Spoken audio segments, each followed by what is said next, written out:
காலையில எந்திச்சோன்னே எந்திச்சிட்டேன். நெக்ஸ்ட் இதோ அவர் எந்திச்சிட்டாரு. நெக்ஸ்ட் பால் பாக்கெட் போட்டாங்க. நெக்ஸ்ட் இனிமேதான் சமைக்கலான் இருக்கேன். நெக்ஸ்ட் என்ன சமைக்கிறதுன்னு தெரியல. நான் இவ்ளோ நேரமா சொல்லிட்டு இருந்த வினோதமான கேஸ் இவன் தான். தெரு முனையில இருக்கு சார் காய்கறி கடை. ஏன் வாங்க கூடாதுன்னு கேட்டா எங்க வீட்டுக்கு வர காய்கறிக்காரங்க ஃப்ரெஷ்ஷா காய் கொடுப்பாங்க. நீ உருட்டுமா, உன் நல்ல மனசுக்கு நீ தான் ஜெயிப்ப. நீங்க உங்க குடும்பத்தை உங்க அம்மாவை மையப்படுத்தி அல்லது அவங்களோட இன்ஸ்ட்ரக்ஷன் பேசிஸ்லயே நடத்துறீங்கன்னு கேக்குறாரு.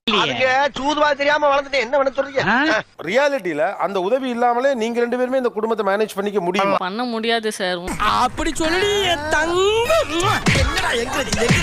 தனியா இருக்கும் அப்படின்றதுனால தான் சார் ஹெல்ப் பண்றாங்க. அப்படியே அறுத்து தள்ளிட்டாலும் நம்ம வீட்டு எல்லா ஃபங்க்ஷனுக்கு மாப்பிள்ள இருக்கணும் தப்பா பேசுவாங்க. அது ஒரு சின்ன எக்ஸ்பெக்டேஷன் தானே சார். அது ஓ அப்படியா விஷயம். ஒரு நிமிஷம். அங்கிட்டு ஒரு 15 ஃபங்க்ஷன் மாசத்துக்கு வச்சா நீங்க போவீங்களா எல்லாத்துக்கும்? இல்ல சார். எனக்கு வந்தா ரத்தம், எனக்கு வந்தா